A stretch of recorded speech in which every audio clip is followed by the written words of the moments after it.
ජය හැම දිනාටම තෙරුවන් සරණයි. නිර්වන් සරණයි. මේ නිර්වාණ සරණයි. වැඩසටහන ආරම්භ කිරීමට කවුරුත් මාත් සමගම එකටම තෙරුවන් සරණ යමු. සාදු සාදු සාදු. නමෝ තස්ස භගවතෝ අරහතෝ සම්මා සම්බුද්දස්ස. නමෝ තස්ස භගවතෝ අරහතෝ සම්මා සම්බුද්දස්ස. නමෝ තස්ස භගවතෝ අරහතෝ සම්මා සම්බුද්දස්ස. බුද්ධං සරණං ගච්ඡාමි ධම්මං සරණං ගච්ඡාමි සංඝං සරණං ගච්ඡාමි ဒ ුතියම්පි බුද්ධං සරණං ගච්ඡාමි ဒ ුතියම්පි ධම්මං සරණං ගච්ඡාමි ဒ ුතියම්පි සංඝං සරණං ගච්ඡාමි တ තියම්පි බුද්ධං සරණං ගච්ඡාමි တ තියම්පි ධම්මං සරණං ගච්ඡාමි တ තියම්පි සංඝං සරණං ගච්ඡාමි. සාදු සාදු. පංචශීලයේ සමාදන් වීම පිණිස කියන කවුරුත් මේ විදිහට මම සතුන් මැරීමෙන් වැළකීම නම් වූ සතුන් මැරීමෙන් වැළකීම නම් වූ සිල්පදය සමාදන් වෙමි. සිල්පදය සමාදන් වෙමි. සොරකම් කිරීමෙන් වැළකීම නම් වූ සොරකම් කිරීමෙන් වැළකීම නම් වූ සිල්පදය සමාදන් වෙමි. සිල්පදය සමාදන් වෙමි. වැරදිකාම සේවනයෙන් වැළකීම නම් වූ වැරදිකාම සේවනයෙන් වැළකීම නම් වූ සිල්පදය සමාදන් වෙමි. සිල්පදය සමාදන් වෙමි. බොරු කීමෙන් වැළකීම නම් වූ බොරු කීමෙන් වැළකීම නම් වූ සිල්පදය සමාදන් වෙමි. සිල්පදය සමාදන් වෙමි. මත්පැන් හා මත්පැන් හා මද්‍රව්‍ය භාවිතයෙන් වැළකීම නම් වූ මද්‍රව්‍ය භාවිතයෙන් වැළකීම නම් වූ සිල්පදය සමාදන් වෙමි. සිල්පදය සමාදන් වෙමි. උතුම් තිසරණ සහිත වූ උතුම් තිසරණ සහිත වූ ආසමාදන් වූ මේ පංචශීලය මා සමාදන් වූ මේ පංචශීලය මේ ජීවිතයේ යහපත පිණිසද මේ ජීවිතයේ යහපත පිණිසද පරලොව සුගතිය පිණිසද පරලොව සුගතිය පිණිසද සංසාර දුකින් නිදහස් වීම පිණිසද සංසාර දුකින් නිදහස් වීම පිණිසද උපකාර වේවා. උපකාර වේවා. සාදු සාදු සාදු. නමස්කාර වේවා බුදුරුවනට සැමදා බුදු හිමි සරණ යමි. නමස්කාර වේවා ධම්රුවනට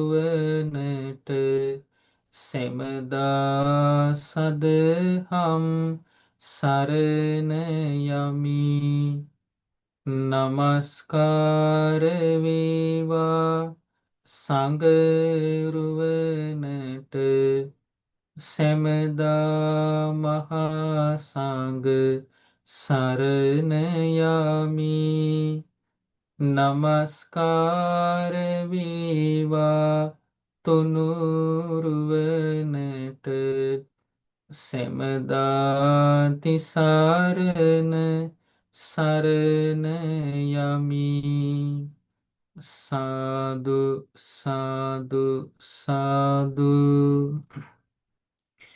ඔබ අප සීල දෙනාගේම ආදරණීය ගුරුදේවයන් වහන්සේට අපට මේ උතුම් ධර්මය මේත යුගයේ පරිවර්තනය කොට පැහැදිලිව පිරිසිදුව කියා දුන් ගෞරවනීය පින්වත් ලොකු ස්වාමීන් වහන්සේට ඔබ අප සීල දෙනාගේම ආදර ගෞරව නමස්කාරය වේවා. සාදු සාදු සාදු.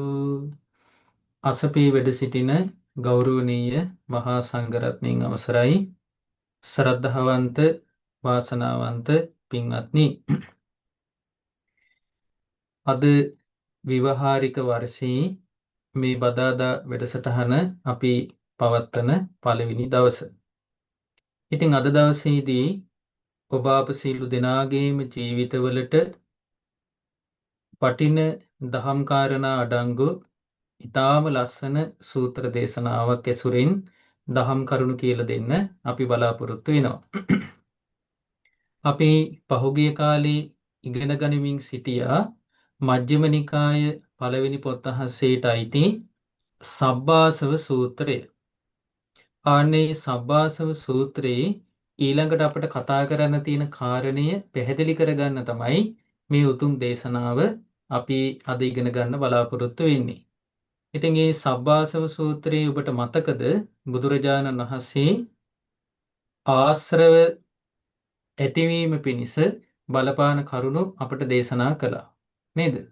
මොනවාද ආශ්‍රව හටගන්න උපකාර කරන කරුණු? අපි කිහිපයක් ඉගෙන ගත්තා නේද? මොකක්ද මේ පළවෙනි එක?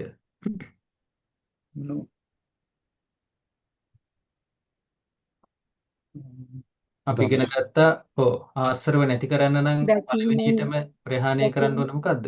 දර්ශනයෙන් ප්‍රහාණය දර්ශනයෙන් ප්‍රහාණය කළ යුතු ආශ්‍රව තියෙනවා. එතකොට ඒ ආශ්‍රව නැති වෙන්නේ දර්ශනීය තුලින්ම තමයි. ඒ ආශ්‍රව නැති කරන්න දුරු කරන්න තියෙන්නේ. ඊළඟට සංවර වීමෙන්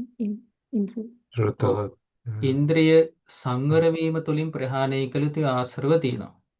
ඒ ආශ්‍රව ප්‍රහාණය කරන්න තියෙන ඉන්ද්‍රිය සංවර කර ගැනීමෙන්ම පමණයි. ඊළඟට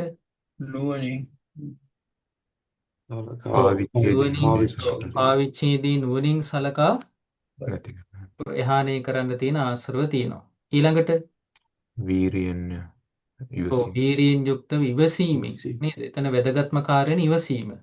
ඉවසීමෙන් දුරු කළ යුතු ආශ්‍රව තියෙනවා. ඊළඟට නුවණින් මගහැර යාමෙන් මගහැර යාමෙන් දුරු කළ යුතු ආශ්‍රව තියෙනවා. ඊළඟට අද අපි කතා කරන්න බලාපොරොත්තු වෙන්නේ හරීම ලස්සන වැදගත් දහම් කොටසක්. ඒ තමයි නුවණ පාවිච්චි කරලා දුරු කිරීමෙන් නැති කළ යුතු ආශ්‍රව. මෙන්න මේක හරීම වැදගත්. දැන් මේ වෙනකොට මේ දේශනාවේ ක්‍රමානුකූලව මේ ශ්‍රාවකයා මේ ආශ්‍රව දුරු කිරීම පිණිස සකස් කරගෙන එන ගම. එතකොට බුදුරජාණන් වහන්සේ දේශනා කරනවා පින්වත් මහණෙනි, නුවණ පාවිච්චි කරලා දුරු කිරීමෙන් නැති කර දාන්න ඕන ආශ්‍රව මොනවද? බුදුරජාණන් වහන්සේ වදාලා පින්වත් මහණෙනි, මෙහිලා භික්ෂුව කාම සිතුවිලි ඇති වුණාට පස්සේ ඒවා ඉවසන්නේ නැහැ කියනවා. දැන් එතකොට අතනිවසීම නෙවෙයි මේ කරන්නේ, මේක මේ ශ්‍රාවකයා මේ දුරු කරන්නේ මේක නුවණ පාවිච්චි කරලා. දැන් මේ දේශනාව ආරම්භයේදීම බුදුරජාණන් වහන්සේ අපිට දේශනා කළා මම මේ ආශ්‍රව ප්‍රහාණය ගැන කියලා දෙන්නේ දන්න කෙනාටයි දකින්න කෙනාටයි. මොකක්ද දන්න කෙනාටද? යෝනිසෝ මනසිකාරයේ දන්න කෙනාට. මොකක්ද දකින්න කෙනාටද? යෝනිසෝ මනසිකාරය දකින්න කෙනාට කියලා බුදුරජාණන් වහන්සේ දේශනා කළා නේද? මේ දේශනාවේ ආරම්භයේ.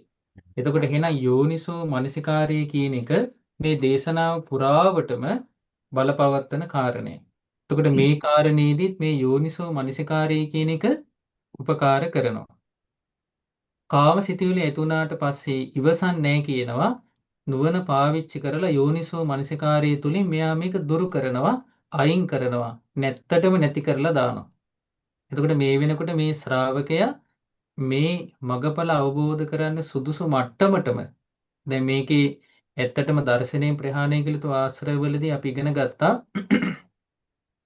ඒ ශ්‍රාවකයා ඒ විදිහට ඒ කාරණා ප්‍රගුණ කළොත් එහෙම ඒ ශ්‍රාවකයා සම්මා දිට්ඨියටපත් වෙනවා කියලා නේ. එතකොට මෙතනත් බුදුරජාණන් වහන්සේ දේශනා කරනවා මෙන්න මේ ශ්‍රාවකයා මේ කාම සිතුවිලි නැත්තටම නැති කරලා දානවා.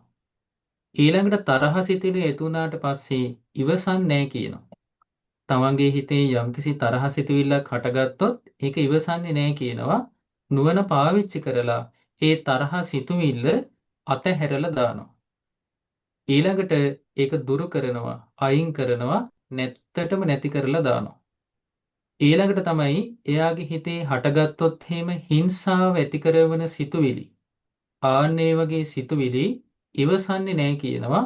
නුවණ පාවිච්චි කරලා ඒ හිංසා සහගත සිතුවිලි එයා මොකද කරන්නේ? දුරු කරනවා, අයින් කරනවා, නැත්තටම නැති කරලා දානවා. දැන් භාගතුන් වහන්සේ මෙතන කරුණු තුනක් පෙන්වුවා. කාම සිතුවිලි, ඊළඟට තරහ සිතුවිලි, ඊළඟට හිංසා සිතුවිලි. ඊට අමතරව බුදුරජාණන් වහන්සේ වදාලා හිතේ ඇතිවෙන සෑම පාපී අකුසලයක්ම මෙයා මොකද කරන්නේ? නැත්තටම නැති කරලා දානවා. දුරින්ම දුරු කරලා දානවා කියනවා. ඉවසන්නේ නැහැ කියනවා. නුවණ පාවිච්චි කරලා ඒ සිතුවිලි අතහරිනවා කියනවා, දුරු කරනවා කියනවා. එතකොට බුදුරජාණන් වහන්සේ දේශනා කරනවා පින්වත් මහණෙනි යම් දෙයක් මේ විදිහට නුවණ පාවිච්චි කරලා දුරු කරේ නැත්නම් පීඩාකාරී ප්‍රශ්න හැදෙන ආශ්‍රව හට ගන්නවා කියනවා. එතකොට යම් කිසි කෙනෙක් තමන්ගේ හිතේ හටගන්න කාමසිතවිල්ල ඇති වුණාට පස්සේ ඒක ඉවසනවා නම් තමන්ගේ හිතේ තරහ සිතුවිල්ලක් ඇති වුණාට පස්සේ ඒක ඉවසනවා නම් හිංසා සිතුවිල්ලක් ඇති වුණාට පස්සේ ඒක ඉවසනවා නම් ඊළඟට නොයෙකුත් පාපී අකුසල විතරක ඇති වුණාට පස්සේ මේක ඉවසනවා නම් බුදුරජාණන් වහන්සේ වදාලා අන්න එතකොට තමයි ප්‍රශ්නේ හටගන්නේ. මොකද මේ ප්‍රශ්නය තමන්ගේ හිතේ පීඩාකාරී ප්‍රශ්න හැදෙන ආශ්‍රව හට ගන්නවා කියන්නේ.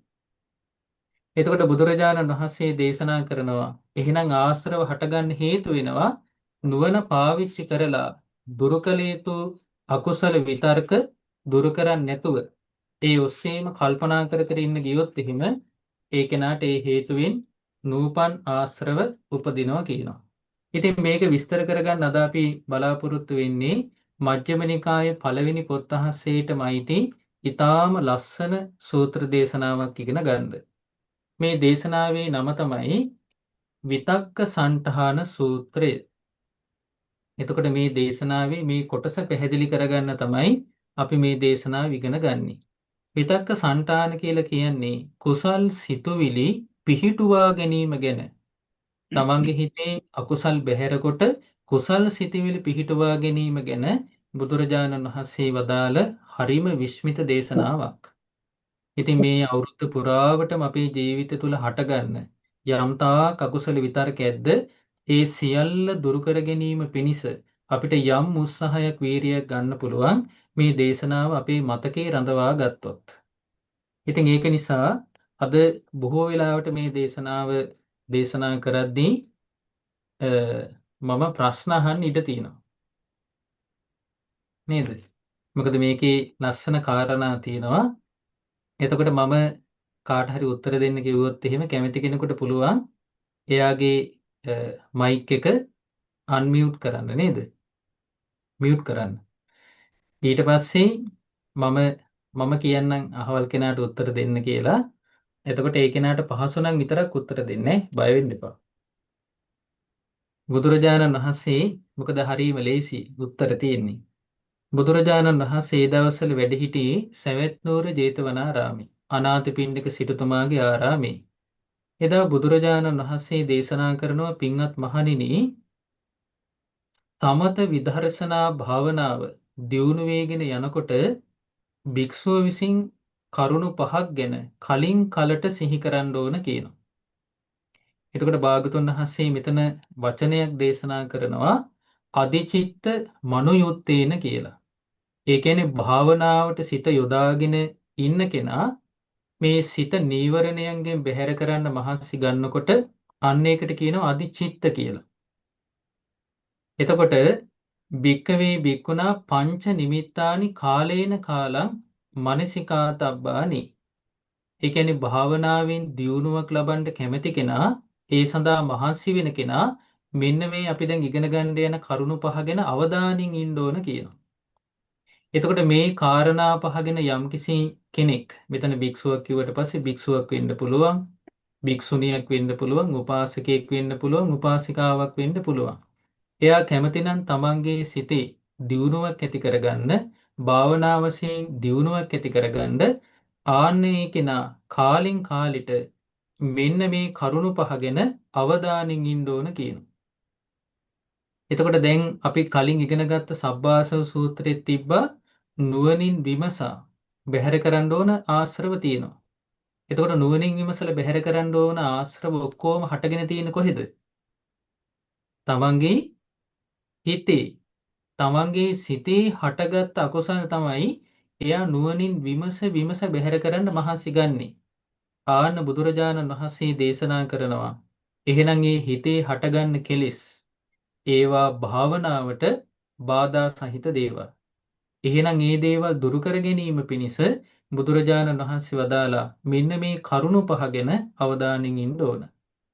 පළවෙනි කාරණේ තමයි පින්වත් මහණෙනි, දැන් මෙතන භික්ෂුවක් කිව්වා මේක Tamanට අදාළ කරගන්න පුළුවන්. භික්ෂුවක් යම් අරමුණක් මුල් කරගෙන යම් කාරණයක් මුල් කරගෙන හිතන්න පටන් ගන්නකොට එයාට රාග සහිත කෙලෙස් හටගන්න පුළුවන් කියනවා. අන්න නුවණින් සලකා ප්‍රහාණය කරන්න ඕන ආශ්‍රවයක්. නමුත් ඒක එයාගේ හිතේ හටගන්නවා දැන්. ඊළඟට දේශ සහිත කෙලෙස් හටගන්න පුළුවන්. ඊළඟට මෝහ සහිත කෙලෙස් හටගන්න පුළුවන්. එහෙම නැත්නම් මොනවා හරි පාපී අකුසල විතර්ක හටගන්න පුළුවන්. එතකොට බුදුරජාණන් වහන්සේ වදාලා එහෙනම් දැන් මේ අකුසල් හටගන්නේ මොනවා මුල් කරගෙනද? රාග ද්වේෂය ඔව්. මෝහ. චන්දූප සංහිතාපි. ඒ කියන්නේ කැමැත්ත ආසාව. එහෙම නැත්නම් රාගය මුල් කරගෙන. දෝසූප සංහිතාපි. එහෙම නැත්නම් දේශය මුල් කරගෙන. මෝහූප සංහිතාපි. එහෙම නැත්නම් මෝහය මුල් කරගෙන. එහෙනම් මේ වෙනකොට මෙයාගේ හිතේ Taman දැන් කැමති කුසලයක් දියුණු කරන්න, කුසල් විතරක හිතන්න කැමති, කුසල් සහගත සිතුවිලි වල හිත පිහිටුවගෙන ඉන්න කැමති. හැබැයි මේ වෙනකොට මේ කෙනාට සිද්ධ වෙලා තියෙන්නේ මොකද්ද? Taman කැමති කුසල් සිහි කරන්න, හැබැයි හිතේ හටගෙන තියෙන්නේ Taman අකමැති විතර්ක. එක්කෝ රාගයට බර වෙච්ච විතර්ක, නැත්නම් දේශයට බර වෙච්ච විතර්ක, නැත්නම් මෝහයට බර වෙච්ච විතර්ක, නැත්නම් නොයේකොත් පාපී අකුසල විතර්ක තමයි දැන් ඔන්න හිතේ හටගෙන තියෙන්නේ.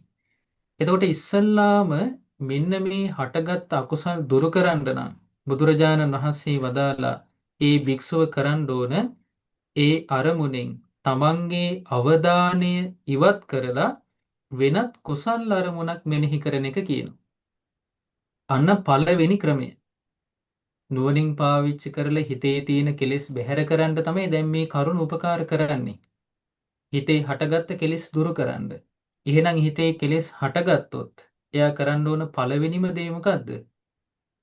කාම අරමුණට තියෙන අවධානය නැති කරන්න ඕන. දේශ අරමුණට තියෙන, මෝහ අරමුණට තියෙන, නැත්නම් වෙන යම්කිසි පාපී අරමුණකට තියෙන තමන්ගේ යම් හිතේ අවධානයක් තියෙනවා නම් ඒකට දීපු අන්නේ අවධානය නැති කරනවා. නැති කරලා එයා මොකද කරන්නේ? ඒ වෙනුවට අවධානය දෙනව කුසල් අරමුණකට. අකුසල අරමුණ වෙනුවට එයා හිතන්නේ මොකද්ද? කුසල් අරමුණක්. මොකද බුදුරජාණන් වහන්සේ දේශනා කළා මහණෙනි, මම මේ හිතේ හටගන්න අකුසලය දුරු කරන්න බැරි නම් මම ඔබට දේශනා කරන්නේ නැහැ කිව්ව කවදාවත් ඔය අකුසල් දුරු කරන්න කියලා. අකුසල් දුරු කරන්න පුළුවන් නිසා තමයි අකුසල් දුරු කරන්න කියලා බුදුරජාණන් වහන්සේ දේශනා කළේ. කුසල් උපදව ගන්න පුළුවන් නිසා තමයි බුදුරජාණන් වහන්සේ වදාළේ කුසල් දියුණු කරගන්න කියලා. මොකද භාග්‍යතුන් වහන්සේ වදාළ මේ හිතගෙන මෙන්න මේ විදිහට පබස්සර මිදම් භික්ඛවේ චිත්තං පින්වත් මහණෙනි මේ හිත ඊටාම ප්‍රභාස්වරයි කියනවා. තංචකෝ ආගන්තුකේහි උපක්ඛිලේසේහි උපක්ඛිලිට්ඨං. අන්න එහෙනම් මේ සිතට ආගන්තුකව තමයි කියනවා උපක්ලේශ ඇති වෙන්නේ. උපක්ලේශ කියන්නේ මේ හිත අපිරිසිදු කරන කෙලෙස්. එහෙනම් මේ හිත මේ අපි ගත්තොත් එහෙම මේ හිත ස්වභාවයෙන්ම ප්‍රභාස්වරයි. හැබැයි මේ හිත ආගන්තුක කෙලෙස් වලින් අපිරිසිදු වෙලා තියෙනවා. අසෘතවා පුතුජනෝ යතහ භූතං නප්පජානාති. හැබැයි අසෘතවත් පෘථග්ජන කෙනා මේ හිතේ මෙන්න මෙහෙම ස්වභාවයක් තියෙනවා කියලා දන්නේ නැහැ කියනවා. ඒ කියන්නේ මේ හිත ප්‍රභාස්වරයි. මේක ආගන්තුක කෙලෙස් වලින් වැහිලා තියෙන්නේ. හැබැයි මේ හිතේ තියෙන ඒ ආගන්තුක ක්ලේශ දුරු කරන්න පුළුවන් කියන කාරණය අසෘතවත් පෘථග්ජන කෙනා දන්නේ නැහැ කියනවා. තස්මා අසෘතවතෝ පෘථග්ජනස්ස චිත්ත භාවනා නත්ථීති වදාමි. ඒ නිසා අසෘතවත් පෘථග්ජන කෙනාට චිත්ත භාවනාවක් නැහැ කියනවා. එහෙනම් මේ හිත පිරිසුදු කර ගැනීම ගැන ඔක්කොම මේ උත්සාහයන් තියෙන කා තුලද? ශ්‍රුතවත් ආර්ය ශ්‍රාවකයා තුල. මේ ලෝකේ වැඩිපුර ඉන්නේ ශ්‍රුතවත් ආර්ය ශ්‍රාවකයෝද අශ්‍රුතවත් පෘථග්ජනයෝද? ශ්‍රුතවත් පෘථග්ජනයෝ. ඉතින් ඒ අය තුල අපි මේ කතා කරන කොටස නැහැ. හිත පිරිසුදු කරගන්න මහන්සි ගැනීමක් ගැන කතාවක් නැහැ. ඒ කතාව ලෝකේ තියෙන්නේ බොහෝම අතලොස්සක් අතර, බොහෝම ටික දෙනෙක් අතර. භාගතුන් වහන්සේ වදාලා ආන්න ඒක නිසා තමන්ගේ හිතේ අකුසලයක් හටගත්තොත් එහෙම එයා මොකද්ද කරන්න ඕන? ඒ අවධානය ඉවත් කරලා කුසල් අරමුණක තමන්ගේ හිත මෙනෙහි කරන්න ඕන. අපි කියමුකෝ දැන් එයාගේ හිතේ හට ගන්නවා කියලා දේශ සහගත අරමුණක්. එයා උත්සාහ කරන්න ඕන මොකක් කරන්නද? එයාගේ හිත මෛත්‍රී තුල පිහිටව ගන්න එයා මහන්සි ගන්නවා. ඒ මහන්සි ගන්නකොට සමහර විට කෙනෙකුට ඒ තමන්ගේ හිතේ හටගත්ත දේශ සහගත සිතුවිල්ල අයින් වෙලා එයාගේ හිතේ මෙත් සිත උපදින්න පුළුවන්. කෙනෙකුට තව කෙනෙකුට ඒ ක්‍රමේ හරියන්නේ නැති වෙන්නත් පුළුවන්. ඒ හරියන්නේ නැති කෙනාට භාගතුන් වහන්සේ වෙන ක්‍රමයක් කියනවා. ඒතකොට කාගේ හරි ගැන අපි කියමුකෝ ඉරිසියාවක් හටගත්ත කියලා. ඉරිසියාවක් හටගත්තොත් මොකද කරන්න ඕන? උපේක්ෂාව. එයා ගැන මුදිතා වඩන්න ඕන නේ? බලයෙන් බලහත්කාරයෙන් හරි හිතට දෙන්න ඕන. අනේ නෑ මේ කෙනා තව තවත් දියුණුවෙන් දියුණුවටපත් වෙත්වා. මේ කෙනාට තව තවත් හරියන්න ඕන. මේ කෙනාගේ දරුවන්ට මගේ දරුවන්ටත් වඩා හරියන්න ඕන කියලා අන්න හිතේ අර හටගත්ත ඉරිසියාව යටපත් කරන විදිහට කුසල් අරමුණක හිත පිහිටුව ගන්නවා. ඊළඟට රාගය ගැනත් එහෙමයි. මෝහය ගැනත් එහෙමයි. එතකොට සමහර වෙලාවට තමන්ගේ හිත මෝහයට යට වෙන්න පුළුවන්. නේද? මෝඩකම් වලට යට වෙන්න පුළුවන්. ඊළඟට මිත්‍යා දෘෂ්ටික දේවල් වලට හසු වෙන්න පුළුවන් මේ මනස. අන්නේ වෙලාවටත් එයා තමන් ඉගෙනගත්ත ධර්මයේ තුලින් කල්පනා කර කර කුසලයේ තුල කල්පනා කර කර ඒ අකුසල විතරක නැති කරන්න මහන්සි ගන්න ඕන. එහෙම කරගත්තොත් එහෙම බුදුරජාණන් වහන්සේ දේශනා කරනවා ආන් එතකොට ඒ අකුසල් අරමුණින් බැහැරව වෙනත් කුසල් අරමුණක් සිතන්න පටන් ගත්ත නිසා අර රාග සහිත, දේශ සහිත, මෝහ සහිත පාපී අකුසල් විතර්ක ඒ සිතුවිලි නැති වෙලා යනවා කියනවා. බලන්න මේ භාගතුන් වහන්සේගේ බුද්ධ වචනේ අභාවයටපත් වෙනවා කියනවා. ඒ පාපී සිතුවිලි නැතිවීමෙන් තමන් තුලම සිත පිහිටනවා කියනවා. තැම්පත් වෙනවා කියනවා, එකඟ වෙනවා කියනවා, සමාධිමත් වෙනවා. එහෙනම් යම් කිසි කෙනෙකුට මේ ක්‍රමය හරියන්න පුළුවන්. කෙනෙකුට හරියන්නේ නැති වෙන්නත් පුළුවන්. යම් කිසි කෙනෙකුට මේ ක්‍රමය හරි ගියොත් එහෙම ඒ කෙනාගේ හිත කුසලයේ තුල පිහිටනව, තැම්පත් වෙනව, එකඟ වෙනවා. එයාගේ හිත සමාධිමත් වෙනවා කියනවා. එහෙනම් හිතේ තියෙන අකුසල් දුරු කරන්න හොඳ ක්‍රමයක් බුදුරජාණන් වහන්සේ වදාලා හටගන්න අකුසල් සිතුවිල්ල වෙනුවට කුසල් අරමුණක් මෙනෙහි කරන එක. මේක මට හම්බුණ හරිම ලස්සන ප්‍රායෝගික දේශනාවක්. භාගතුන් වහන්සේ වදාළ ඒක හරියට මේ වගේ කියනවා. ඉන්නවා කියනවා දක්ෂ වඩුවෙක් හරි එයාගේ ගෝලයෙක් හරි. වඩුව දන්නවනේ ලී වැඩ කරන්නේ.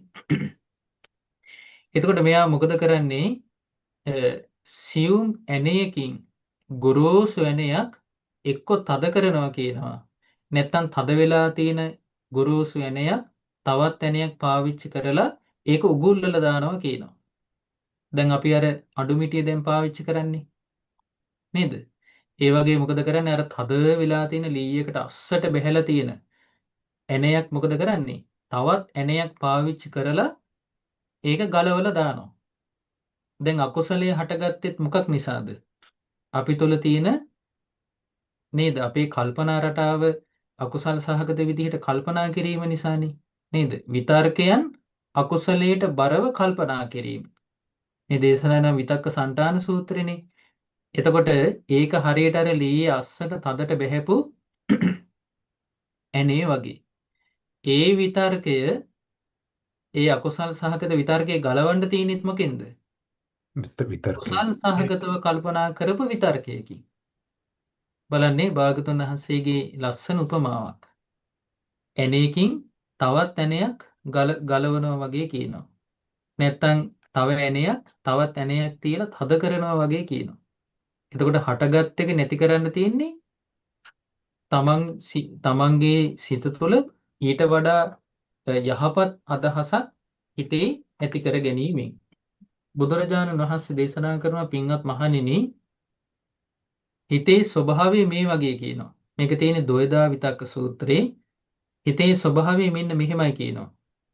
බහුල වශයෙන් යම් දෙයක් ගැන කල්පනා කර කර ඉන්නවා නම් යම් දෙයක් ගැනම හිත හිතා ඉන්නවා නම් මේ හිත නැමෙන්නේ බර වෙන්නේ මේ පැත්තට කියනවා. දැන් අපි ගොඩාක් ආස ධර්මයට නම් අපේ කතා බහ ඊළඟට අපි බලන් ආස කරන දේවල් මේ ඔක්කොම හිත තුළින් හදලා දෙන්නේ අර තමන්ගේ කැමැත්ත පරිදිම තමයි. නේද?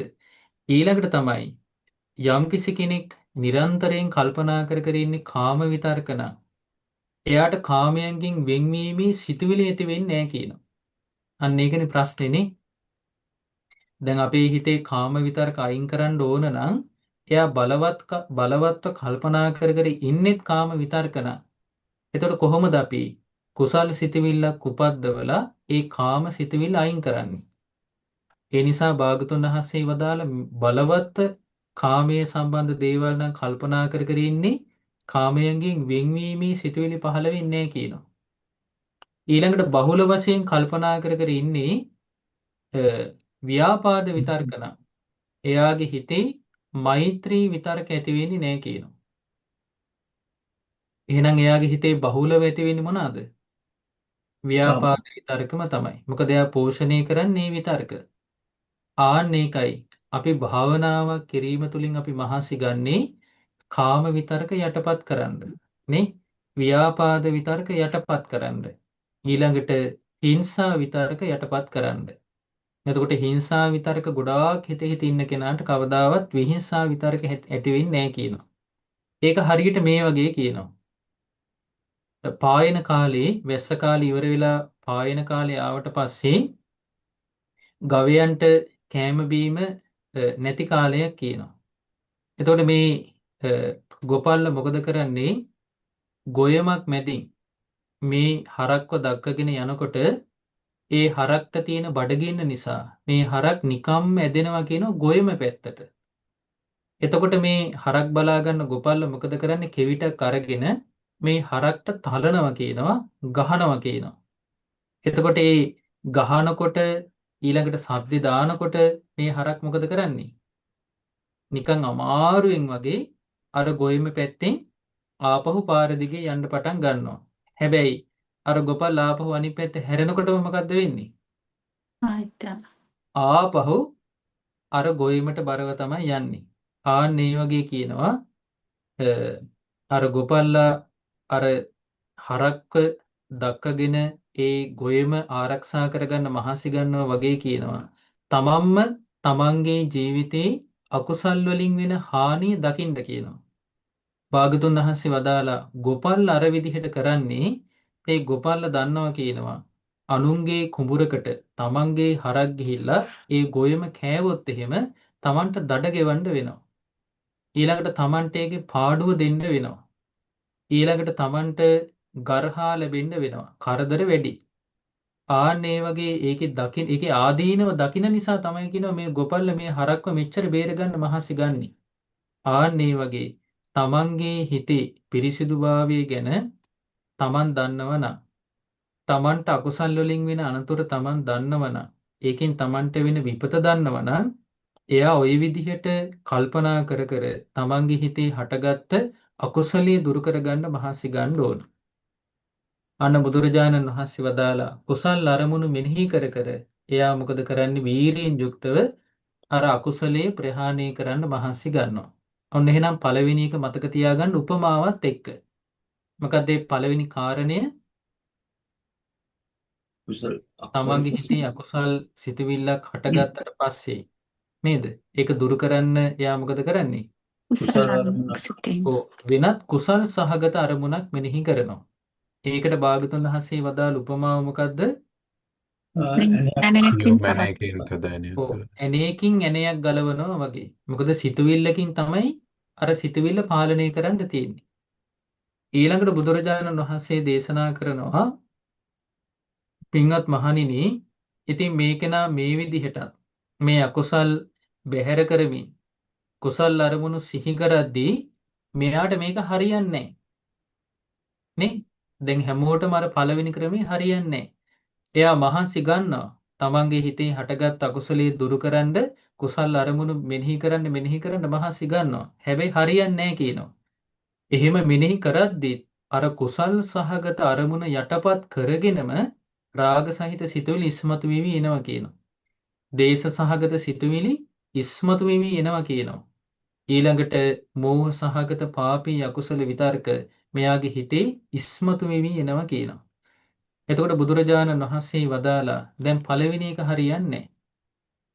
දෙවෙනි එක තමයි එයා කල්පනා කරනවා මේ පාපී අකුසල විතර්කවල තියෙන භයානක පැත්ත ගැන මෙයා නුවණින් විමසනවා. එයා කොහොමද විමසන්නේ? මෙයා විමසනවා මම මේ විතර්ක නැති කලේ නැත්තම් එහෙම මම මේකේ මේ පාපී අකුසල විතර්කවල තියෙන මේ භයානක කම නිසා මම මරණින් මත්තේ සතර අපාය වුණත් වැටෙන්න පුළුවන්. මම නිරේට වැටෙන්න පුළුවන්. මම තිරිසන් ලෝකෙට වැටෙන්න පුළුවන්. මම പ്രേත ලෝකෙට වැටෙන්න පුළුවන්. එහෙම නැත්තම් මම මේක නිසා දුගතිය උපදින්න පුළුවන් කියලා එයා කල්පනා කරනවා. ඊළඟට මේ ජීවිතේදීත් මම මේ හිතන මේ පාපී අකුසල විතර්ක නිසා මට මේ ජීවිතේදීත් බොහෝ අකුසල් රැස් වෙන අයහපත් දේවල් මගේ ජීවිතය තුළ එකතු වෙන්න පුළුවන් කියලා මෙයා මේ විදිහට මේ අකුසල් සහගත විතර්කවල තියෙන භයානකකම ගැන විමසනවා. එයාට සමාජයෙන් නිඳා විඳින්න ලැබෙන්න පුළුවන් නේද? දැන් මෙහෙම හිතන නිසා නේද අපි සමහර වෙලාවට සමහර අකුසල් කරන්නේ නැත්තේ. ඒ අකුසල් කරන්න අපි ආසයි, කැමති, හිත නැඹුරු වෙලා තිනවා. හැබැයි සමහර වෙලාවට අපි කල්පනා කරනවා නෑ මම මේ බොරුවක් කිව්වොත් එහෙම මං ගැන මේ මගෙත් එක්ක එකට ඉන්න කල්යාණ මිත්‍රයෝ මට දොස් කියයි. මේ මිනිස්සයා සිල් ගන්න ආවට බොරු කියන කෙනෙක්. නේ? ඊළඟට අපි මත්පැන් මද්ද්‍රව්‍ය පාවිච්චි කරන්නේ නැති සමහර වෙලාවට අපි ඒකේ තියෙන භයානකකම ගැන නුවණින් විමසලා නේද? දැන් අර බුදුරජාණන් වහන්සේ අපාය සංවත්තනික සූත්‍රයේ අද අපි මේ දේශනාව කතා කරන්න වෙලාව මදි. ඒකේ භාගතුන් වහන්සේ දේශනා කරනවානේ නේ එකින් එක අකුසල් අරගෙන ඒ අකුසල් වල තියෙන භයානකම විපාකේ තමයි කියනවා නිරේ ඉපදෙන එකත් තිරිසන් ලෝකේ ඉපදෙන එකත්. ඒ අකුසල් වල තියෙන ලාමක ස්වභාවයෙන් ලාමකම පුංචිම ප්‍රතිඵලයේ විපාකයේ භාගතුන් වහන්සේ දේශනා කරනවා සතුන් මරණ කෙනාට මොකද වෙන්නේ? එයා සංසාරේ උපදිනකොට බොහෝම අඩු ආයුෂයකින් මැරෙනවා කියනවා. ඒක පුංචි විපාකය කියනවා. හැබැයි බරපතලම විපාකයේ තමයි නිරේ උපදින එක තිරිසන් ලෝකේ උපදින එක. ඊළඟට භාගතුන් වහන්සේ දේශනා කරන හොරකම් කරන කෙනාගේ එයාට සංසාරේ එයාට දේපල වස්තු ලැබුණොත් මේව නැති නාස්ති වෙනවා කියනවා. නැති වෙලා යනවා කියනවා. ඊළඟට මත්පැන් මද්ද්‍රව්‍ය පාවිච්චි කරන කෙනා උම්මත්තක කෙනෙක් වෙලා කියන උපදින්නේ. එයා මන්ද බුද්ධිකයි කියන උපදිනකොටම ඔය වගේ භාගතුන් වහන්සේ මේ අකුසල් වල තියෙන බරපතල විපාක සැහැල්ලු විපාක දේශනා කළා. මෙයා මොකද කරන්නේ? මෙන්න මේ බරපතල විපාක සැහැල්ලු විපාක මෙයා හොඳට කල්පනා කරනවා මම මේ දේ කළොත් එහෙම මට ලැබෙන විපාකය මේක රිසල්ට් එක මේක. අන්නේ විපාකයට බය කෙනා. එයාට අපි කියනවා ලැජ්ජා බය සහිත කෙනා කියලා. මේ ලෝකේ පාලනය කරන ලෝකපාලක ධර්ම දෙක මොකද්ද? ලැජ්ජාවත් බයත්. ආන්නේ දෙක තියෙන කෙනා මෙන්න මේ දෙවෙනි ක්‍රමේ කල්පනා කර කර එයා මේ විපාකවල තියෙන භයානක පැත්ත ගැන කල්පනා කර කර එයා මොකද කරන්නේ? තමන්ගේ හිතේ හටගන්න ඒ අකුසල් වලට ඉඩ දෙන්නේ නැහැ කියනවා. බලන්න හරිම ලස්සන දේශනාවක් මේ බුදුරජාණන් වහන්සේගේ. එතකොට ඒ විදිහට එයා කල්පනා කරනකොට භාගතුන් වහන්සේ වදාලා ඒ පාපී අකුසල විතරක නැති වෙනවා කියනවා. අන්න බලන්න ඒව නැති වෙනවා කියනවා. අභාවයටපත් වෙනවා. ඒ අකුසල විතරක නැතිවීම නිසා තමන්ගේ හිත කුසලයේ තුල පිහිටනවා, තැම්පත් වෙනවා. එයාට තමන්ගේ හිත එකඟ කරගෙන එයාට සමාධිමත් සිතක් උපදව ගන්න ඒක උපකාර කරනවා. බලන්න කොච්චර වටිනවද? භාගතුන් වහන්සේ වදාළ ඒකට ලස්සන උපමාවක්. ඒක හරියට මේ වගේ කියනවා. පින්වත් මහණෙනි, ලස්සනට සැරසෙන්න කැමති තරුණ දුවෙක් හරි පුතෙක් හරි ඉන්නවා කියනවා. මෙයා තරුණයි, මෙයා කැමති ලස්සනට ඉන්න. එතකොට මෙයා මොකද කරන්නේ? මේ විදිහට ඉන්නකොට කවුරු හරි කෙනෙක් මෙයාගේ බෙල්ලට මියගේ සර්පයේ සර්ප කුණක් හරි, මැරිච්ච බල්ලෙක්ගේ බලු කුණක් හරි, එහෙම නැත්නම් මිනිස් කුණක් හරි මෙයාගේ ඇඟට දානවා කියලා. දැම්ම ගමන් මෙයාට මොකද වෙන්නේ? දැන් අපි වුණත් කැමති නැද්ද අපේ කය ලස්සනට තියාගන්න? අපි වඩාත් අවධානය දෙන්නේ කයටද හිතටද? කයටනේ. අපි හිතට අවධානය දෙන්නේ මේ ගොඩාක් මඩුවේ. එතකොට ඔන්න මේ විදිහට දැම්මොත් එහෙම මෙයාට මේක හරීම අප්පිරියයි කියනවා. මෙයා මොකද කරන්නේ? වහාම ෂණිකවම ඒ තමන්ගේ ඇඟට වැටිච්ච සරපකුණ හරි බලුකුණ හරි මිනිස්කුණ හරි මෙයා සැනකින් අරගෙන වීසි කරලා දානවා කියනවා. සමහර විට ගිහිල්ලා මෙයා නානවා. ආපහු මෙයා ලස්සනට හිතේ විදිහට නැවත සැරසෙනවා. බුදුරජාණන් වහන්සේ වදාළ ඒ විදිහටම දකින්න කියනවා හිතත්. තමන්ගේ කය ලස්සනට තියන් ඉන්න කැමති වෙනවා වගේම හිතත් ලස්සනට තියාගන්න කැමති වෙන්න කියනවා. ඒ හිත ලස්සන වුණාට පස්සේ හරි සුන්දරයි. හිත ලස්සන වුණාට පස්සේ එයාට පුළුවන් ලස්සන හිතෙන් ඕන කෙනෙක් ඇසුරු කරන්න, කතා බහ කරන්න. ඊළඟට එයා මොකද කරන්නේ? තමන්ගේ හිතට වැරදිලා හරි රාග සිතුවිල්ලක්, දේශ සිතුවිල්ලක්, පාපී අකුසල විතරකයක් හටගත්තොත් අර තමන්ගේ කය අපිරිසිදු වෙනවට කැමති වගේම අකමැති වගේම හිත අපිරිසිදු වෙනවටත් එයා අකමැති. එයා ඒ සිතුවිල්ල උපන් සැනින් ඒක දුරු කරගන්න එයා මහන්සි ගන්නවා. එයා තමන්ගේ හිතේ අකුසලයට සැරසෙන්න ඉඩ දෙන්නේ නැහැ. තමන්ගේ සැරසිලා තියෙන හිත අකුසලෙන් එයා කැත කරගන්න කැමති වෙන්නෙත් නැහැ. එයා මේක වහාම බැහැර කරගන්න මහන්සි ගන්නවා. ඉතින් භාගතුන් වහන්සේ වදාලා අර ලස්සනට ඉන්න කැමති, සැරසෙන්න කැමති තරුණ දුවෙක් හරි පුතෙක් හරි තමන්ගේ කයට වැටිච්ච අර මලකුණ ඊටාම පිළිකුලින් විසික් කරනවා වගේ තමන්ගේ හිත තුල හටගත්ත අකුසලයක් අර කෙනා අකුසලයට තියෙන අකමැත්තෙන් ඊටාම පිළිකුලින් බැහැර කරලා දානවා. එතකොට එයා තමන්ගේ හිත තුල හටගත්ත අකුසලයේ දකින්නේ පිළිකුලකින්ද නැත්නම් ආසාවෙන් වැළඳ ගන්නවද? පිළිකුලකින් නේ. දැන් අපි මොකද කරන්නේ? බොහෝ කාලයක් තිස්සේ අපි හිත මොකද්ද කළේ? එනේන කුණුගොඩවල් ඔක්කොම බොහෝම ආසාවෙන් වැළඳගත්තානේ. තාමත් ගොඩාක් වෙලාවට කරන්නේ එහෙමනේ නේ. එනේන කුණුගොඩට අනේ හොඳයි ආවෙක කියලානේ. බොහෝම වැදගත්කමක් දීලා නේද? ඒකට ගරු කරලා පිළිගන්න මහන්සි ගන්නවා. නමුත් භාගතුන් වහන්සේ වදාලා ඒ පිළිගැනීමට ඉඩ දෙන්න එපා කියනවා. ඔබට මතකයි නේද අර භාගිනීය සංඝරක්කිත ස්වාමීන් වහන්සේගේ කතාව? ඔබ ගොඩාක් සමහර විට ස්වාමීන් වහන්සේලා ධර්ම දේශනා කරද්දී උපමා කතාවට අහලා ඇති. බුදුරජාණන් වහන්සේගේ කාලේ හිටියා සංඝරක්කිත කියලා රහතන් වහන්සේ නමක්. ඉතින් මේ උතුම් රහතන් වහන්සේගේ පවුලේ උදවිය මේ ස්වාමීන් වහන්සේට හරීම ආදරෙයි. මොකද හේතුව නෑ රහතන් වහන්සේ නමක් කියලා නොදන්නව වුණත් උන්වහන්සේ අරහත්ත්වයට පත් වෙච්ච නිසා උන්වහන්සේගේ ජීවිතය තුළ තියෙනවනේ යම්කිසි දමනයකට පත් වෙච්ච කෙනෙකුගෙන් ප්‍රකට වෙන ලක්ෂණ. ඒව නිසා මේ පවුලේ හරියට ආදරය කළා අර සංඝරක්කිත කියන රහතන් වහන්සේට. ඉතින් පවුලේ අම්මා තාත්තා නංගිලා මල්ලිලා කල්පනා කළා මේ මුන්නහස්සේ නම් යම් දෙයක් අවබෝධ කරගෙන ඇති කියලා මේ සංඝරක්කිත ස්වාමීන් වහන්සේගේ නංගි හිතුවා කවදා හරි දවසක මට පුතෙක් හම්බුනොත් එහෙම මම මගේ පුතාව මගේ මේ සහෝදර ස්වාමීන් වහන්සේ ළඟ පැවිදි කරනවා කියලා හිතාගත්තා. හිතලා ඔන්න කාලයක් යනකොට ඒ නංගිට ඔන්න ඇත්තටම පුතෙක් හම්බුණා. හම්බෙලා අවුරුදු 7ක් වයස එනකොට තමන්ගේ පුතා අර සංඝරක්කිත ස්වාමීන් වහන්සේ ළඟම පැවිදි කරන්න ඕන කියලා ඔන්න සංඝරක්කිත ස්වාමීන් වහන්සේ ළඟම පැවිදි කළා.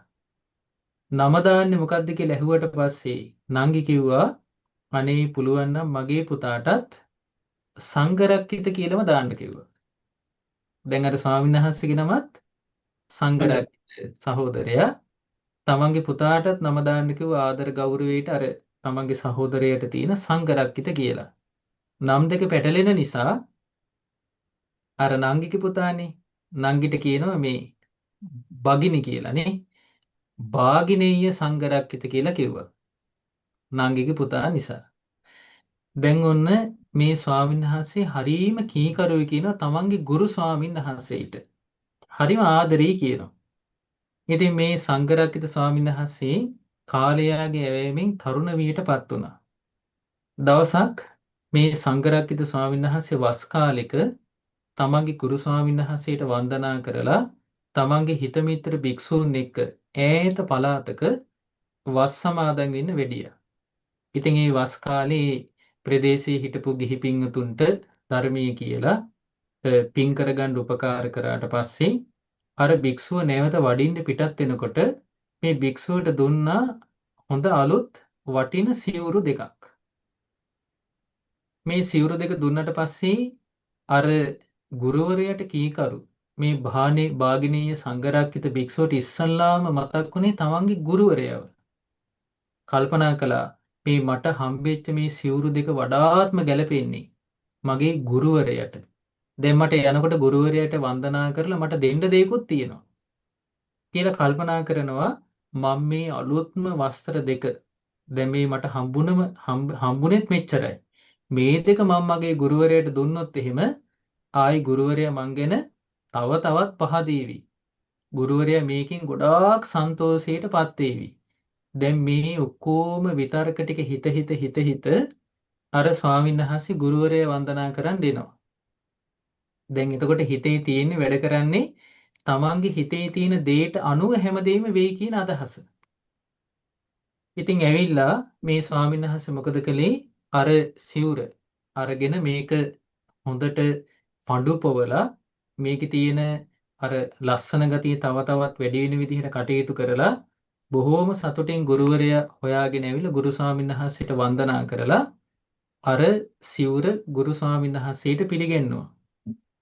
පිළිගන්නුවට පස්සේ ගුරු ස්වාමීන් වහන්සේ දැන් නිකලස් කෙනෙක්නේ.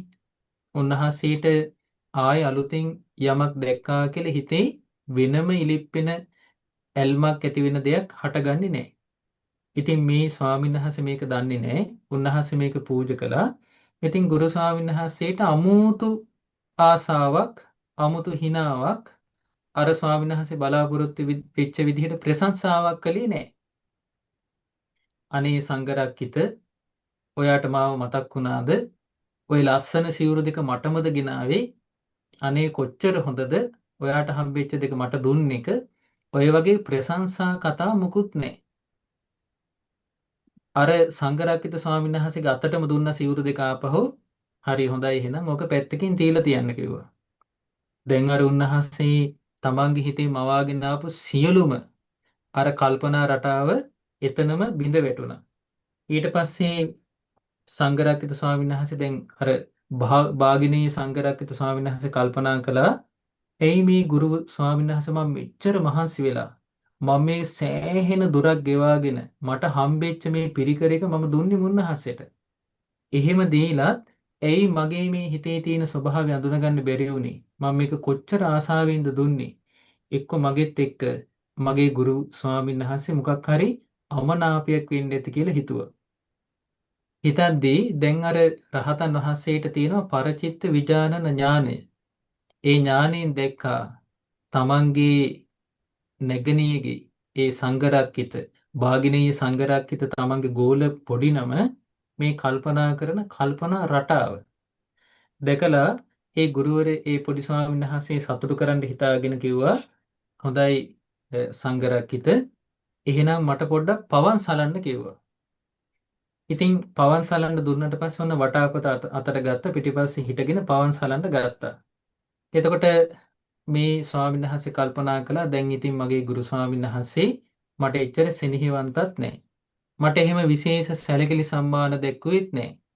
මම ගෙනාපු දේවල් කැමැත්තකින් ආසාවකින් පිළිගත්තෙත් නැහැ. මගේ මේ පිරිකරවල තියෙන වටිනාකම හඳුනාගත්තෙත් නැහැ. ඒක නිසා දැන් ඉතින් මුන්නහසේට මං ගැන එච්චර ආදර ගෞරවයක් නැතුව ඇති.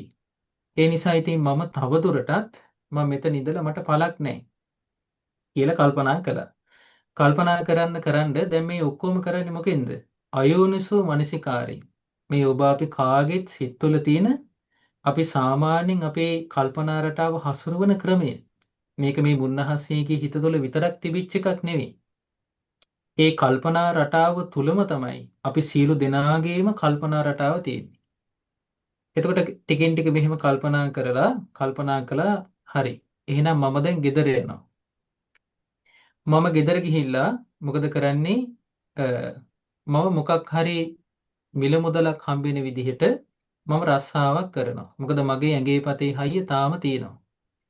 ඉතින් ඉස්සල්ලාම කල්පනා වුණා රස්සාවක් කරන්න මිල මුදල් හොයන්න නම් අතේ මිටේ යම්කිසි මිල මුදලක් ඉස්සලාම තියෙන්න ඕන. හැබැයි එහෙම එකක් මට නැහැ. කල්පනා කළා හරි මට තියෙනවා මගේ හම්බෙච්ච පිරිකර. මම ওই පිරිකර ටික විකුණනවා. පිරිකර ටික විකුණලා මම එකෙන් හම්බෙන සල්ලි වලින් මම ගන්නවා කිරි එළදෙනක්. කිරි එළදෙනක් ගත්තට පස්සේ මට හොඳට පුළුවන් ඒ කිරි එළදෙනකින් හැමදාම කිරි ගන්න. ඉතින් දැන් කාලේ දැන් මේ භික්ෂුව කල්පනා කරන දැන් කාලේ ඉන්න කිරි දෙන්නු ඉක්මනට වදනවා කියනවා. ඒ නිසා මට පුළුවන් කියන ඉක්මනට පැටියකුත් ගන්න. එහෙම ගත්තොත් එහෙම මට පුළුවන් කියන ඉක්මනටම මගේ ගව පට්ටිය ලොකු කරගන්න. කියලා දැන් ওই විදිහට කල්පනා කළා මෙයා හිතනවා කාලයක් යනකොට දැන් මගේ අතට හොඳ ගාණක් එනවා. ඒ සල්ලි ආවට පස්සේ දැන් මට සල්ලි හම්බ කරන්න වීරියක් තියෙනවා. මමත් තරුණයි. ඒ නිසා මං වගේ කෙනෙක්ට තරුණ ලස්සන කාන්තාවක් කැමති වෙනවා කියන එක වෙන දෙයක්. ඒ නිසා මං හොඳ ලස්සන කාන්තාවකුත් සහයට ගන්නවා. අරගෙන මම කැමති පුතෙක් ලබන්න. දැන් අපේ හිත කොච්චර දුර යනවදනේ නේද? ඔය වගේ තමයි සමහර වෙලාවට කාගෙත් එක්ක හරි මොනා හරි යමනාපකමක් ඇති වුණාට පස්සේනේ සෑහෙන දුර ගිහිල්ලා කල්පනා කළා තමයි නවතින්නේ. හිතනවා ඊට පස්සේ මට පොඩි ළමෙක් හම්බුණාට පස්සේ මම මේ පුතාට ලස්සන නමක් දානවා. දාලා මගේ පුතාගේ බෙල්ලේ මම එල්ලනවා ලස්සන ධර්ම චක්‍රයක්. ඒ දැන් මේ ධර්මයට ආසයිනේ නේ. ඊට පස්සේ අන්නෙදාට මම මගේ පුතාවත් අරගෙන මගේ බිරිඳත් අරගෙන මගේ ලස්සන බිරිඳත් අරගෙන මම හොඳ කරත් එක මගේ ගුරුවරයා සතුටු කරන්න මම මගේ හපංකම පෙන්වන්න මං එන්නම් කියලා දැන් හිතනවා. තව කල්පනා කරනවා නිකන් කරත් එකකින් ඇවිල්ලත් බෑ ගුණෙත් දාලා. මම මේකට දානවා අස්පෙක්. අස්ප කරත් එකකින් තමයි මම ඉන්නේ මගේ ගුරුවරයාට මගේ හැටි පෙන්වන්න. කියලා ඔන්න ඊට පස්සේ හිතනවා හැබැයි බැරි වෙලාවත් ඔය අස්ප කරත්තෙට මගේ තරුණ බිරිඳ නගිද්දි වැරදිලා හරි ළමයා බිම වැටුනොත් එහෙම ආයේ බලන්නේ නෑ දෙපාරක් මම ආයිනව ඔළුවට එකක් කියලා වටාත්තෙන් අර තමන්ගේ ගුරු ස්වාමීන් වහන්සේට එන්න. අහලා තියෙනවනේ නේ. එතකොට දැන් එන්නට පස්සේ තමයි තමන් මෙච්චර වෙලා සිහින ලෝකෙක හිටියේ කියලා සිහිය උපන්නේ.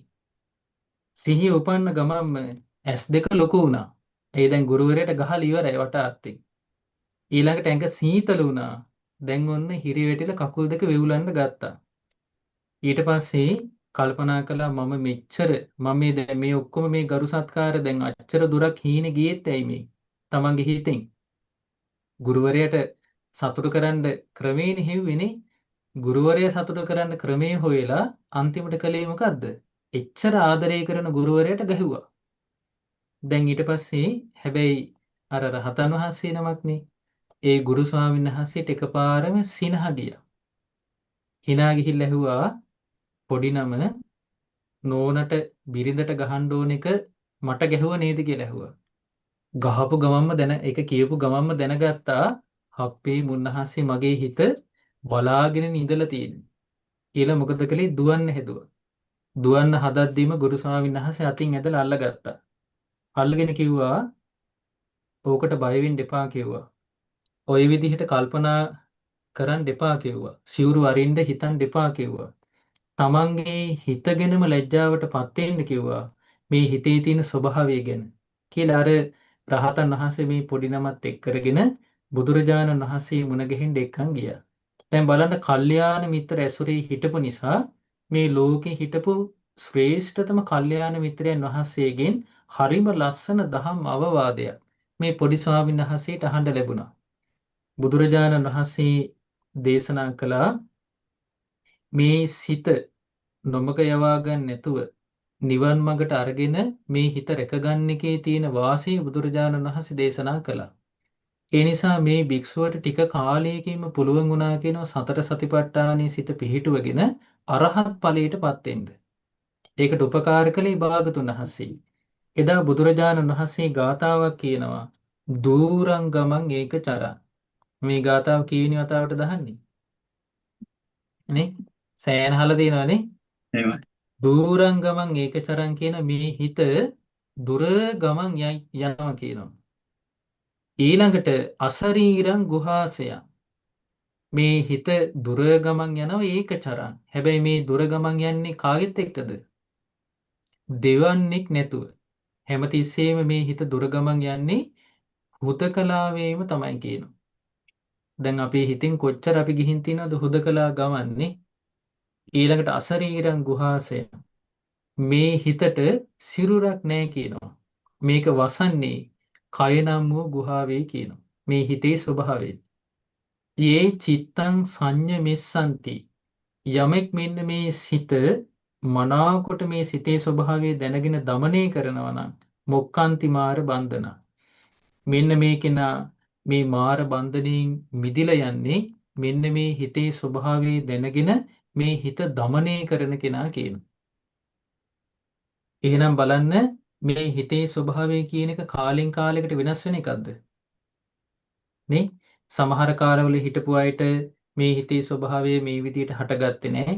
අපිට නම් හට ගන්නවා. එහෙම එකක් නැහැ. ඒ කාලේ ධර්මයේ දියුණු කරපු අය හිටිය. හැබැයි අපි වගේම මේ සාමාන්‍ය ස්වභාවයෙන් මේ හිතේ ස්වභාවයට යට වෙච්ච අය තෝන තරම් හිටියා. ඉතින් අපි වගේ මේ හිතේ වසඟයටපත් වෙන අයට තමයි බුදුරජාණන් වහන්සේ වදාළේ මේ හිත দমনය කරගත්තොත් එහෙම ඒක නා මාර බන්ධනේ නිදහස් වෙනවා කියනවා. ඒ නිසා බුදුරජාණන් වහන්සේ දේශනා කළා නිරන්තරයෙන්ම තමන්ගේ හිත ගැන අවධානයෙන් ඉන්න කිව්වා. ඒක හරියට අර ලස්සනට ඉන්න කැමති කෙනෙක් තමන්ගේ ඇඟට යම්කිසි මලකුණක් වැටුණාට පස්සේ අපරිසුද්ධ දෙයක් රොඩු කෑල්ලක් වැටුණාට පස්සේ ඒක වහා ඉවත් කරගන්න මහන්සි ගන්න යම්සේින්ද මේ වගේම උත්සාහයක් ගන්න කිව්වා තමන්ගේ හිත පිරිසිදු කරගන්න. එතකොට ඒ විදිහට හිත පිරිසුදු කරගත්තොත් එහෙම භාගතුන් වහන්සේ වදාලා ඒ කෙනාගේ හිත ඒ විදිහට තැම්පත් වීම නිසා එයාගේ හිත පිහිටනම කුසලයේ තුල තැම්පත් වෙනවා එකඟ වෙනවා එයාට සමාධිමත් හිතක් උපදව ගන්න පුළුවන් කිව්වා. එහෙනම් අපි මේ දේශනාවේ කරුණු කීයක් ඉගෙන ගත්තද? හරි. කරුණු දෙකක් නේද? විතක්ක සංඨාන සූත්‍රයේ කරුණු දෙකක්. මේකේ තියෙනවා කරුණු කීයක්ද? සම්පූර්ණයෙන්ම කරුණු 5ක් තියෙනවා. ඉතින් මේ ඉතිරි කාරණා 3 අපි තව කාරණයක් කතා කළොත් එහෙම අපිට ඒක ටිකක් ලොකු වෙලාවක් යනවා. ඒ නිසා මේ කරුණු 5ම අද අවසන් කරන්න හිතාගෙන තමයි දේශනාව පටන් ගත්තේ. නමුත් අපි මේ කරුණු දෙක හොඳට මතක තියාගමු. ඊළඟ දවසේ ඉතිරි කරුණු තුනම කතා කරමු. නේද? නැත්නම් අපිට වෙහෙස වැඩි වුණොත් එහෙම මේ මුල් දෙකත් එක්කම අමතක වෙලා යනවා. නේ? මොකද අද ඉගෙන ගත්ත දේශනාවේ නම විතක්ක සංඨාන විතක්ක සංඨාන සූත්‍රය. නේද? හරි. මට කියන්න බලන්න මේ විතක්ක සංඨාන සූත්‍රයේ බුදුරජාණන් වහන්සේ දේශනා කළ සමත විදර්ශනා භාවනා දියුණු කරන්න කැමති භික්ෂුව, හිතේ පිරිසිදුභාවයේ කැමති භික්ෂුව කලින් කලට සිහි කරන්න ඕන කරුණු පහෙන් අපි දැන් ඉගෙන ගත්ත කරුණු දෙකක්. ඒකේ පළවෙනි කාරණේ කාටද කියන්න පුළුවන්? වෙන කුසල් අරමුණට හිතගෙන අවධානය යොමු කරනවා. ඔව්, තමන්ගේ හිතට අකුසල් අරමුණක් ආවට පස්සේ යා මොකද කරන්නේ? වෙනත් කුසල් අරමුණකට අවධානය එයා යොමු වෙන කරනවා. කුසල් අරමුණක් හිතලා අර අකුසල් අරමුණ නැති කරලා දානවා. ඒකේ උපමා කතාව ප්‍රභාස් මහත්තයා කියන්න බලන්න. මේ සියුම් වාක්‍යන හසුවදා ඇනයකින් උපමාව. තවත් ඇනයක් ගලවනවා වගේ සම්ස. ඔව්. ඇනයකින් තවත් ඇනයක් ගලවලා අයින් කරනවා වගේ. සිතුවිල්ලකින්ම තමයි අර පාපී සිතුවිල්ල අයින් කරන්න තියෙන්නේ. ඊළඟට දෙවෙනි කාරණේ කියන්න බලන්න දුස්සන්තිමේනි. නැද්ද? පාපී අකුසල නිසා මට අපායේ යන්න වෙයි, නින්දා විඳින්න වෙයි, ඒ වගේ බරපතල සැහැල්ලු විපාක හිතලා බයටපත් වෙනවා. ඔව්. එහෙම හිතලා ඒ අකුසල වලට හිතේ ඉඩ දෙන්නේ නැහැ. අකුසලයේ තියෙන බරපතල කම ගැන එයා කල්පනා කරනවා නේ. එහෙම කල්පනා කරලා තමන්ගේ හිතේ ඒ බරපතල ගැන කම ගැන කල්පනා කිරීම නිසා හටගත්ත ඒ ලැජ්ජා බයත් එක්ක එයා අකුසල් සිතුවිලි හිතන එක වළක්වනවා. එතකොට ඒකට බුදුරජාණන් වහන්සේ වදාළ උපමාව අනුශමේනියට කියන්න පුළුවන්ද?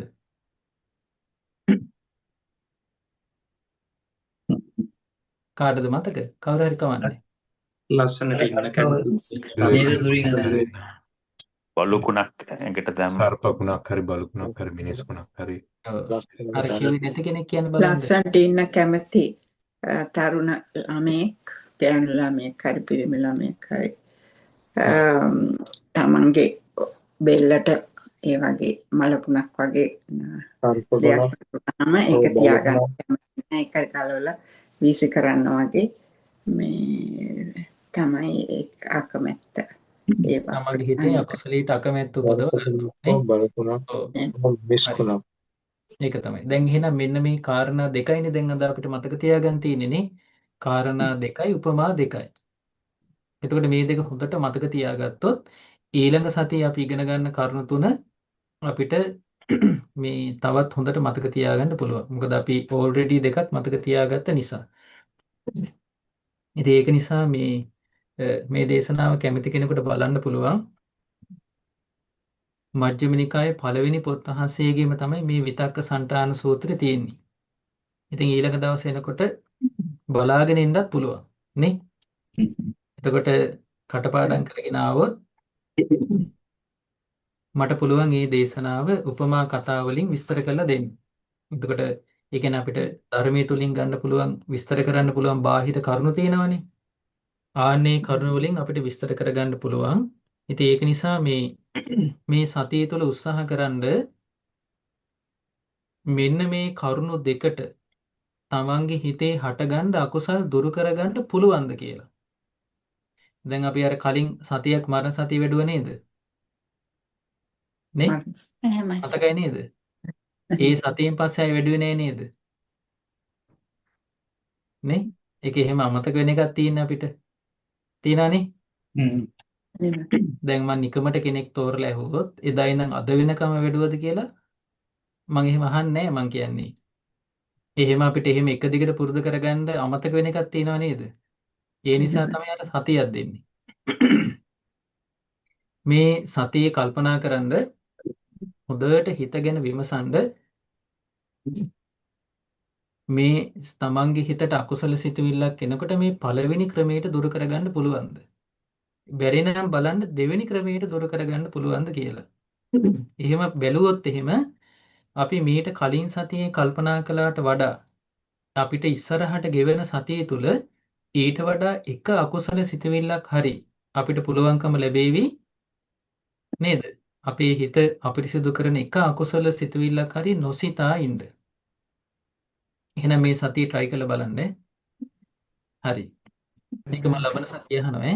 එහෙනම් හැමදෙනාටම තමන්ගේ හිත තුළ මේ හටගන්න අකුසල විතරක කුසල සහගත අරමුණ වලින් යටපත් කර දැමීම පිණිසත් තමන්ගේ සිත් තුළ හටගන්න අකුසල විතරක ඒ අකුසල විතරකයන්ගේ තිබෙන භයානකකම ගැන නුවණින් කල්පනා කිරීමෙන් දුරු කර ගැනීම පිණිසත් තමන්ගේ හිත පිරිසුදු කර ගැනීම පිණිස මේ හැම දිනාට මේ උතුම් දහම් කරුණු උපකාර වෙත්වා. සාදු සාදු සාදු. ඉතින් අපි පුණ්‍යානුමෝදනාව සිදු කරමු. ඊට පස්සේ අමතර කාරණයක් තියෙනවා. ඒක මම ඔබට මතක් කරන්නම්. ඉතින් අද දවසේදී අපි මේ ධර්ම දේශනාව සිදු කිරීමෙන් ජීවිතයට රැස් කරගත්ත මේ උදාර පින ධර්මයට සවන් දීමට කැමැති, ඒ වගේම ධර්ම දානමේ පින් අනුමෝදන් වීමට කැමැති සබ්දේවතුන් ප්‍රමුඛ සියලු දේවරුන්ටත් ඔබගේ ඉෂ්ඨකාමී හිතකාමී සියලු දේවරුන්ටත් මේ පින් අනුමෝදන් වෙත්වා. ඒ දෙවියන්ගේ දෙහිමි දේව රැකවරණ මේ හැම දිනාට සුවසේ ධම්මග වඩන්නම සලසා දෙත්වා. ඒ දෙවියන්ටත් උතුම් ධර්මාබෝධයේ පිණිස මේ පින උපකාර වෙත්වා. සාදු සාදු. ඒ වගේම මේ රැස් කළ උදාර පින අපගේ ගුරු දේවෝත්තම පරම පූජනීය කල්යාණ මිත්‍ර පින්වත් ලොකු ස්වාමීන් වහන්සේට අනුමෝදන් වෙත්වා. ගුරු දේවයන් වහන්සේ නිදුක් වෙත්වා, නිරෝග වෙත්වා, සුවපත් වෙත්වා, දීර්ඝායුෂ ලබත්වා. සීල මහා සංඝරත්නයටත් අනගාരികා මේනිවරුන්ටත් අනගාരിക උපාසක උපාසිකාවන්ටත් මේ පින අනුමෝදන් වෙත්වා. නිදුක් නිරෝග සුවපත් භාවී චිරජීවනී දීර්ඝායුෂ සම්පත සැලසෙත්වා. සුවසේ ධම්මග දියුණු කරගෙන සසරෙන් අත් මිදෙන්න මේ පිනත් උපකාර වෙත්වා. සාදු සාදු. ඒ වගේම විශේෂයෙන්ම මේ රැස් කළ උදාර පින අද මේ ධර්මයට බොහෝම ආසාවෙන් කැමැත්තෙන් සවන් දුන් මේ හැම දිනාටම එකසේ අනුමෝදන් වෙත්වා. මේ පින්වතුන්ට විශේෂයෙන්ම ඒ විතක්ක සන්තාන සූත්‍රයේ පළමු සහ දෙවන ඒ භාගතුන් වහන්සේගේ දහම් අවවාදයන්ට අනුව ජීවිතේ හටගන්නා අකුසල් දුරු කිරීම පිණිස කුසල් උපදව ගැනීම පිණිස සිත තුළ හටගන්න ආශ්‍රව දුරු කිරීම පිණිස මේ සීල දහම් කරුණු ශ්‍රවණය කිරීම තුළින් රැස් කරගත් පින උපකාර වෙත්වා. හොඳයි. හැම දිනාටම ආශිර්වාද කරනවා. ඉන්